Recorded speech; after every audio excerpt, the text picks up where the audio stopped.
Hello everyone. ഇന്നത്തെ class supervised learning ആണ്. ഇന്നലെ നമ്മൾ റീഇൻഫോഴ്സ്മെന്റ് ലേണിംഗ് വരെയുള്ള കാര്യങ്ങൾ നോക്കി.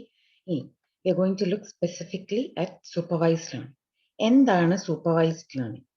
സൂപ്പർവൈസ്ഡ് ലേണിംഗ് എന്ന് പറയുന്നത് എക്സാമ്പിൾ വെച്ചിട്ട് പഠിക്കുന്നതിനാണ് സൂപ്പർവൈസ്ഡ് ലേണിംഗ് എന്ന് പറയുന്നത്. ഫോർ എക്സാമ്പിൾ, ഇപ്പം നിങ്ങൾക്ക് മാത്സിൻ്റെ ഒരു ക്ലാസ് പഠിപ്പിക്കുകയാണെങ്കിൽ ടീച്ചർ എന്താണ് ചെയ്യുന്നത്, കാര്യങ്ങളെല്ലാം എക്സ്പ്ലെയിൻ ചെയ്തിട്ട് സാമ്പിളായിട്ട് കുറേ പ്രോബ്ലംസ് നിങ്ങളെ ക്ലാസ് ചെയ്യിപ്പിക്കും.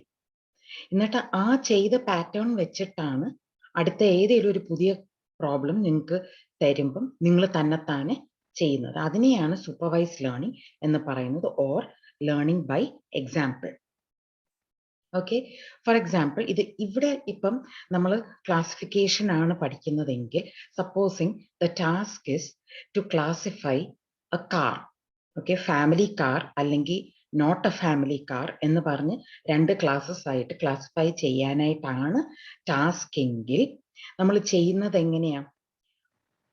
കുറെ കാറുകൾ മാർക്കറ്റിൽ അവൈലബിൾ ആയിട്ടുള്ള കുറെ കാറുകളുടെ ഡിസ്ക്രിപ്ഷൻസ് ഒരു സെറ്റ് ഓഫ് പീപ്പിളിന് കൊടുത്തിട്ട് സർവേ ചെയ്യും.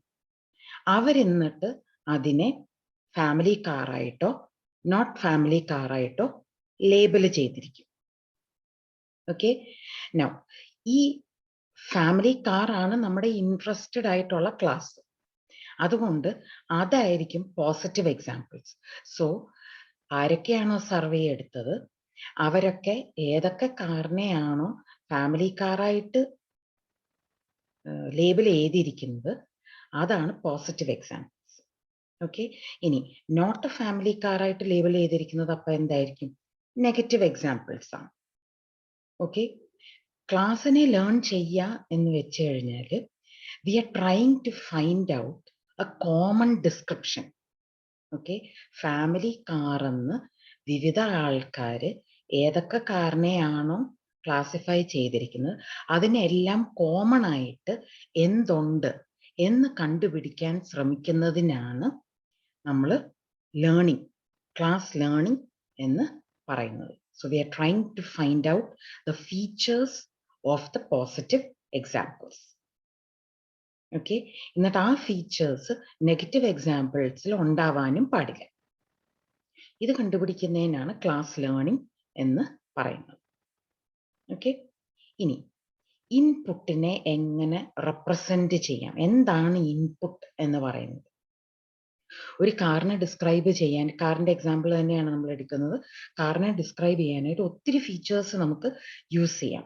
അതിലെ ഏത് ഫീച്ചേഴ്സ് ആണോ ഫാമിലി കാർ ആകാൻ നമ്മൾ യൂട്ടിലൈസ് ചെയ്യുന്നത്, ഏതിനെയാണോ ഒരു ഫാമിലി കാർ ആകണമെങ്കിൽ എന്ത് ഫീച്ചേഴ്സിനെയാണോ നമ്മൾ കോൺസെൻട്രേറ്റ് ചെയ്യുന്നത് അതിനെ കണ്ടുപിടിച്ചെടുത്ത് അതിനെ യൂസ് ചെയ്ത് ക്ലാസിഫൈ ചെയ്യുന്നതിനാണ് ഇൻപുട്ട് റെപ്രസെൻറ്റേഷൻ അല്ലെങ്കിൽ ഇൻപുട്ട് ഫീച്ചേഴ്സ് എന്ന് പറയുന്നത്. ഓക്കെ, സോ നമ്മുടെ ക്ലാസിഫിക്കേഷൻ പ്രോബ്ലത്തിനെ ഹെൽപ്പ് ചെയ്യുന്ന റെലവൻറ്റ് ഫീച്ചേഴ്സിനെ കണ്ടെത്തുന്നതിനാണ് നമ്മൾ ഈ ഫീച്ചർ സെലക്ഷൻ എന്ന് പറയുന്നത്. എന്നിട്ട് ആ ഫീച്ചേഴ്സിനെ റെപ്രസെന്റ് ചെയ്യുന്നതിന് അല്ലെങ്കിൽ യൂസ് ചെയ്യുന്നതിനാണ് ഇൻപുട്ട് ഫീച്ചേഴ്സ്. ആ ഫീച്ചേഴ്സിനെയാണ് ഇൻപുട്ട് ഫീച്ചേഴ്സ് അല്ലെങ്കിൽ ഇൻപുട്ട് റെപ്രസെൻറ്റേഷൻ എന്ന് പറയുന്നത്. ഫോർ എക്സാമ്പിൾ, നമുക്ക് ചിന്തിക്കാം, ഒരു ഫാമിലി കാറായിട്ട് ലേബൽ ചെയ്യുന്നതിന് പ്രൈസും എൻജിൻ കപ്പാസിറ്റിയുമാണ് ചൂസ് ചെയ്യുന്നതെന്ന് വിചാരിക്കുക. അപ്പോൾ വേറെ ഒത്തിരി ഫീച്ചേഴ്സ് ഉണ്ട്, കളറുണ്ട്, സീറ്റിംഗ് കപ്പാസിറ്റി ഉണ്ട്, വേറെ സേഫ്റ്റി ഫീച്ചേഴ്സ്, അങ്ങനെ ഒത്തിരി കാര്യങ്ങളുണ്ടാവാം. നമ്മൾ ചൂസ് ചെയ്തിരിക്കുന്ന ഫീച്ചേഴ്സ് പ്രൈസും എൻജിൻ കപ്പാസിറ്റിയും ആണെങ്കിൽ അതിനെ രണ്ടിനെയും യൂസ് ചെയ്തായിരിക്കും നമ്മളുടെ ഇൻപുട്ട് ഫീച്ചേഴ്സ് അല്ലെങ്കിൽ ഇൻപുട്ട് റെപ്രസെൻറ്റേഷൻ നമ്മൾ ചെയ്യുന്നത്. ഇവിടെ ഇതാണ് ഒരു എക്സാമ്പിൾ. ഇവിടെ തന്നിരിക്കുന്നത് എക്സ് ആക്സിസിൽ പ്രൈസും വൈ ആക്സിസിൽ എൻജിൻ കപ്പാസിറ്റിയും മാത്രമാണ് യൂസ് ചെയ്തിരിക്കുന്നത്. ഓക്കെ, ഓരോ സാമ്പിളും ഇവിടെ റെപ്രസെന്റ് ചെയ്യാനായിട്ട് രണ്ട് റെപ്രസെൻറ്റേഷൻസ് ആണ് യൂസ് ചെയ്തിരിക്കുന്നത്. ഒന്ന് എക്സ്, എക്സ് എന്ന് പറയുന്നത് എന്തായിരിക്കും? x1ഉം x2ഉം ആണ് ഇവിടെ റെപ്രസെന്റ് ചെയ്തിരിക്കുന്നത്. അത് അവിടെ x1 എന്ന് പറയുന്നത് പ്രൈസും x2 എന്ന് പറയുന്നത് എൻജിൻ പവറുമാണ്. സോ എക്സ് ആക്സിസിൽ പ്രൈസും വൈ ആക്സിസിൽ എൻജിൻ പവറും. അതാണ് ഈ എക്സ് എന്ന് പറയുന്ന റെപ്രസെൻറ്റേഷൻ. ആർ എന്ന് പറയുന്നത് ക്ലാസ്. സോ ഈ എക്സാമ്പിൾ ഒരു നെഗറ്റീവ് എക്സാമ്പിൾ ആണ്. So it is not a family car. Okay, അതിൽ x1t is the price and x2t is the engine power and the class is not a family car. So negative example ആണ്. ഇതേപോലെ എല്ലാ സാമ്പിൾസിനെയും നമ്മൾ ഈ x1 x2 r എന്ന് പറയുന്ന triplet use ചെയ്ത് നമ്മൾ റെപ്രസെന്റ് ചെയ്യും. Okay, that will be our input representation. Okay, now since we are interested in family cars, positive samples ഉണ്ട്. ഈ നടുക്ക് കാണുന്ന ഒക്കെയാണ് പോസിറ്റീവ് സാമ്പിൾസ്. പോസിറ്റീവ് സാമ്പിൾസ് മാത്രമാണ് 1 എന്നുള്ള ലേബിൾ നമ്മൾ കൊടുക്കും. ആൻഡ് ഓൾ അതർ പോസിറ്റീവ് അല്ലാത്ത എല്ലാ സാമ്പിൾസിനും നമ്മൾ 0 എന്ന് പറയുന്ന ലേബിളിലായിരിക്കും കൊടുക്കുന്നത്. So 1 will represent or plus will represent the positive samples and minus will represent or 0 will represent the negative samples. Okay, ഇതാണ് നമ്മളുടെ സാമ്പിൾ സ്പേസ്. ഈ സാമ്പിൾ വെച്ചിട്ടാണ് നമ്മൾ ആക്ച്വലി ഹൈപ്പോത്തസിസ് ക്രിയേറ്റ് ചെയ്യാൻ പോകുന്നത്. ഒരിക്കലും നമുക്ക് ലോകത്തിലുള്ള എല്ലാ കാറും എടുത്തു വെച്ചിട്ടൊന്നും നമുക്ക് ലേണിംഗ് നടത്താനായിട്ട് പറ്റത്തില്ല. So we will take A small sample and we will do the learning. And later on പുതിയ സാമ്പിൾസ് വരുമ്പോഴും ഈ sample will help us to classify the class as the car as either family car or not family car. Okay, now let's look at what is a hypothesis class. അതിനാദ്യം hypothesis എന്താണ് എന്ന് നമുക്ക് നോക്കാം. ഈ hypothesis എന്ന് പറയുന്നത് ഞാൻ പറഞ്ഞല്ലോ, learning problem is to find a method by which we can represent all the positive examples correctly such that the features which we use to represent the positive examples does not represent the negative examples. അപ്പോൾ ഒരു binary classification ആണെങ്കിൽ yes no രണ്ട് ക്ലാസ്സേ ഉള്ളൂ. നമ്മുടെ ഈ case പോലെ family car അല്ലെങ്കിൽ നോട്ട് എ ഫാമിലി കാർ, അങ്ങനെ രണ്ട് ക്ലാസ്സേ ഉള്ളൂ. ആ രണ്ട് ക്ലാസ്സിൽ നമ്മൾ we are trying to explain all the features which are common to a family car by using a hypothesis, a statement or a representation or proposition which will explain the positive samples. Okay, അങ്ങനെ ഒത്തിരി എണ്ണം കാണാം. ഈ ഒത്തിരി എണ്ണവും hypothesis ആണ്. Okay, so there will be a set of hypothesis. ആ സെറ്റിനെയാണ് hypothesis space എന്ന് പറയുന്നത്. നമ്മുടെ സാമ്പിൾ ഡേറ്റ വെച്ചിട്ട് നമുക്ക് ഒരു ഹൈപ്പോത്തസിസ് അല്ല, ഒരു set of hypothesis we can decide. That is called the hypothesis space. We will be explaining this more in detail. നാളെയും ഞാൻ ഇത് ഒന്നുകൂടെ ഡീറ്റെയിൽഡ് ആയിട്ട് എക്സ്പ്ലെയിൻ ചെയ്യുന്നതായിരിക്കും. ആദ്യം ഇത് നിങ്ങൾക്ക് ഇപ്പം ജസ്റ്റ് കോൺസെപ്റ്റ് മനസ്സിലാവുന്നുണ്ടോ എന്ന് നിങ്ങൾ നോക്കുക. ഓക്കെ, സോ ഹൈപ്പോത്തസിസ് എന്താണ്? നമ്മുടെ പോസിറ്റീവ് സാമ്പിൾസിനെ കറക്റ്റായിട്ട് റെപ്രസെന്റ് ചെയ്യാനായിട്ട് യൂസ് ചെയ്യാൻ പറ്റുന്ന കണ്ടീഷൻസ് അല്ലെങ്കിൽ സ്റ്റേറ്റ്മെന്റ് അല്ലെങ്കിൽ പ്രൊപ്പസിഷൻ ഇസ് കോൾഡ് ഹൈപ്പോത്തസിസ്. നമ്മുടെ എക്സാമ്പിൾ അല്ലെങ്കിൽ സാമ്പിൾ സെറ്റ് വെച്ചിട്ട് നമ്മൾ ചെയ്യുമ്പം ഒരു ഹൈപ്പോത്തസിസ് ആയിരിക്കത്തില്ല, പല ഹൈപ്പോത്തസിസുകൾ നമുക്ക് ഉണ്ടാവാം. ആ സെറ്റ് ഓഫ് ഹൈപ്പോത്തസിസിനെയാണ് ഹൈപ്പോത്തസിസ് സ്പേസ് എന്ന് പറയുന്നത്. ഓക്കെ, ഇനി നമുക്ക് നേരത്തെ നമ്മൾ കണ്ട എക്സാമ്പിൾ ആണ് ഈ ഗ്രാഫിൽ നമ്മൾ കാണുന്നത്. ഓക്കെ, അപ്പോൾ ഇവിടെ ഈ പോസിറ്റീവ് സാമ്പിൾസിന്റെയും നെഗറ്റീവ് സാമ്പിൾസിന്റെയും ഇടയ്ക്ക് എത്ര റെക്ടാങ്കിൾസ് നമുക്ക് വരയ്ക്കാമോ ആ റെക്ടാങ്കിൾസ് എല്ലാം ഹൈപ്പോത്തസിസ് ആണ്. ഓക്കെ, സോ നമ്മുടെ hypothesis which includes only the positive samples എന്ന് പറയുന്നത് ഈ പ്ലസ് എന്ന് പറയുന്ന സാമ്പിൾസിനെ അകത്താക്കിക്കൊണ്ട് വരയ്ക്കാൻ പറ്റുന്ന എല്ലാ റെക്ടാങ്കിളും will be part of the hypothesis set, okay, or hypothesis space. Okay, അപ്പോൾ നമ്മൾ വരയ്ക്കുമ്പോൾ ഇത്രയും മാത്രം ശ്രദ്ധിച്ചാൽ മതി. ഈ റെക്ടാങ്കിളിൽ നെഗറ്റീവ് സാമ്പിൾസ് ഒന്നും വരാൻ പാടില്ല. നമ്മുടെ ട്രെയിനിങ് സാമ്പിൾസിൽ അല്ലെങ്കിൽ നമ്മൾ എടുത്തിരിക്കുന്ന എക്സാമ്പിൾ ഡേറ്റ സെറ്റിൽ നമ്മൾ ഹൈപ്പോത്തസിസ് വരയ്ക്കുമ്പോൾ ഹൈപ്പോത്തസിസ് റെക്ടാങ്കിളിൻ്റെ ഉള്ളിൽ പോസിറ്റീവ് സാമ്പിൾസ് മാത്രമേ പാടുള്ളൂ. ഒരു നെഗറ്റീവ് സാമ്പിളും അതിൻ്റെ അകത്ത് വരില്ല. അങ്ങനെ ഒരു എക്സാമ്പിൾ ആയിട്ടുള്ള ഒരു റെക്ടാങ്കിൾ ആണ് ഇവിടെ വരച്ചിരിക്കുന്നത്. ഇങ്ങനെ ഇതിൻ്റെ അകത്ത് പലതും വരയ്ക്കാം എന്നുള്ളത് I hope you can understand. Okay, so ഈ പർട്ടിക്കുലർ എക്സാമ്പിളിൽ P1ഉം P2ഉമാണ് പ്രൈസിന്റെ റേഞ്ച് എന്ന് പറഞ്ഞിരിക്കുന്നത്. ആൻഡ് E1ഉം E2ഉമാണ് എൻജിൻ പവറിന്റെ റേഞ്ച് എന്ന് പറയുന്നത്. സോ ഈ ഹൈപ്പോത്തസിസിൽ പാരാമീറ്റേഴ്സ് ആയിട്ട് നമ്മൾ യൂസ് ചെയ്യാൻ പറ്റുന്നത് P1ഉം P2ഉം E1ഉം E2ഉം. ഈ P1ഉം P2ഉം നമുക്ക് വേരി ചെയ്ത് പല ഹൈപ്പോത്തസിസുകൾ നമുക്ക് ക്രിയേറ്റ് ചെയ്യാനായിട്ട് പറ്റും. അതിനെയാണ് ഹൈപ്പോത്തസിസ് സെറ്റ് എന്ന് പറയുന്നത്.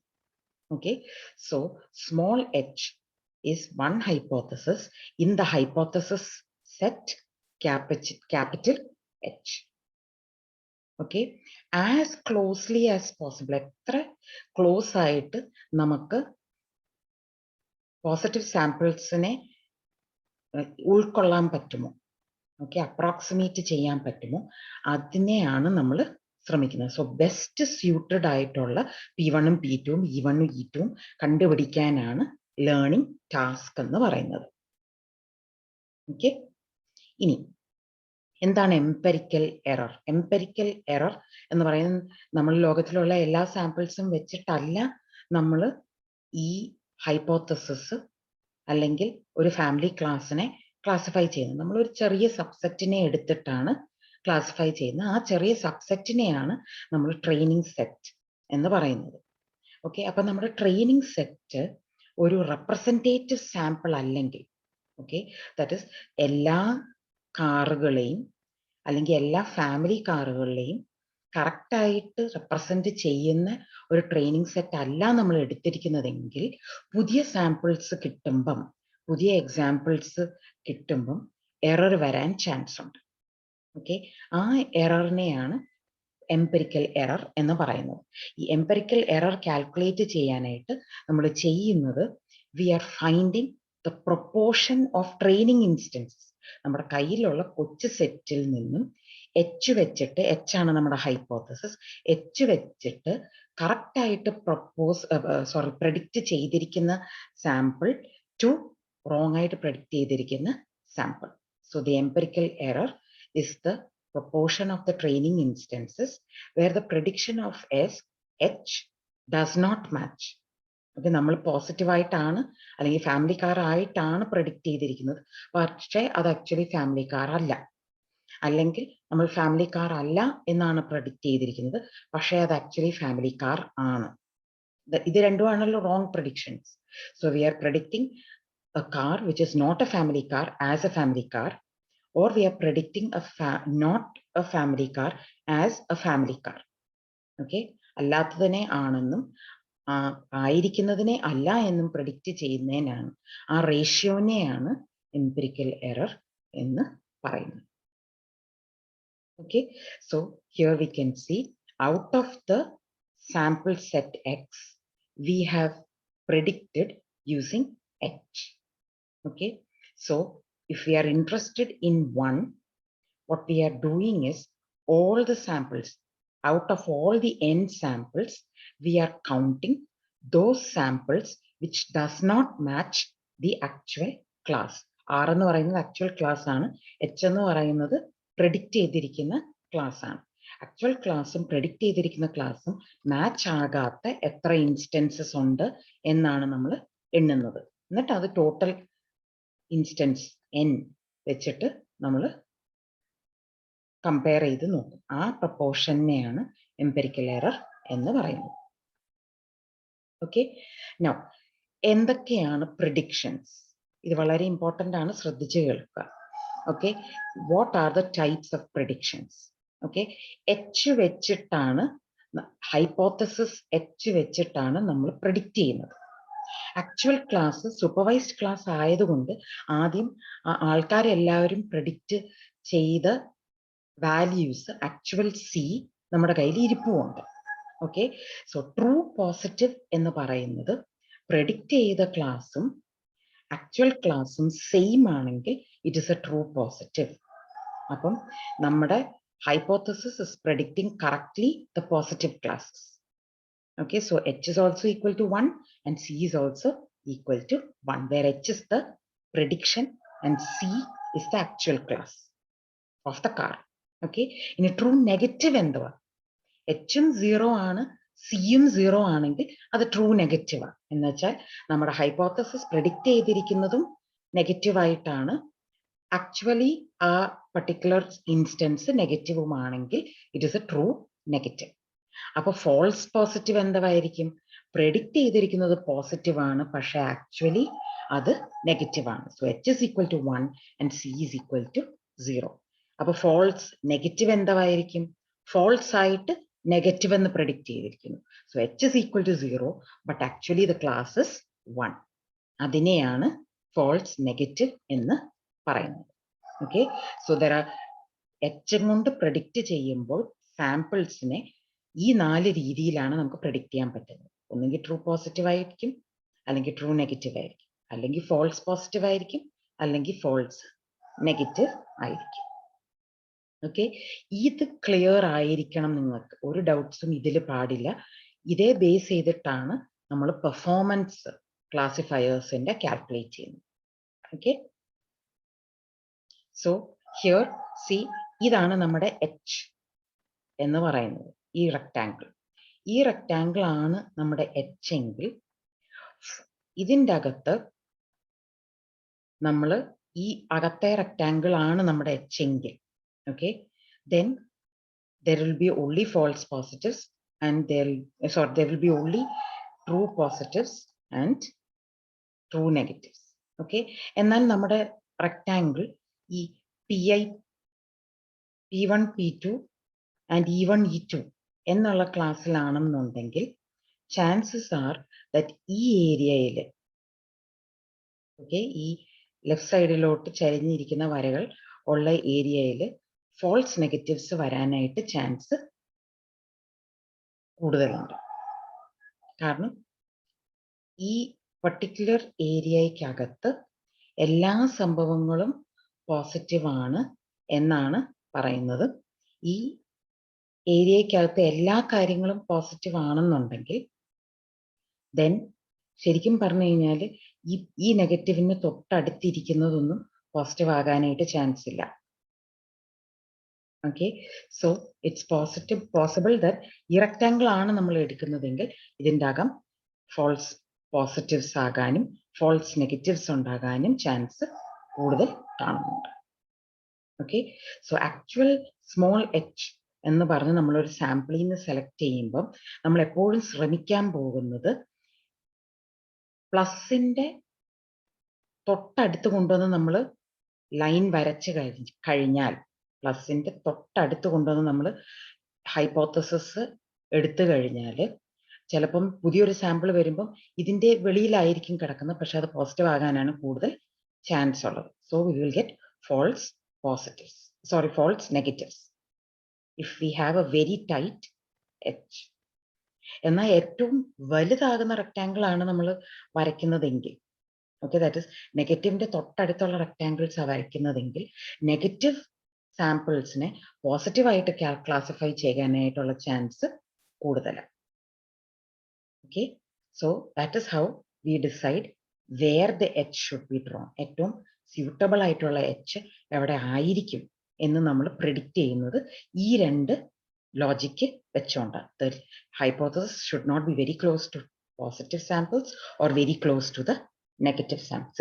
It should be somewhere in between. Okay, ഇനി എന്താണ് ജനറലൈസേഷൻ?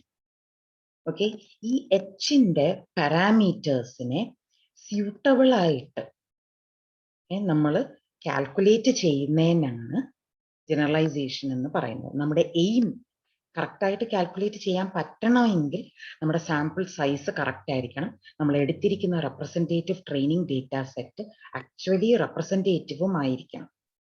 ഓക്കെ, സോ ഇവിടെയാണ് നമ്മുടെ ലേണിങ്ങിൻ്റെ അൽഗോറിതങ്ങൾ അതിൻ്റെ പെർഫോമൻസ് വരുന്നത്.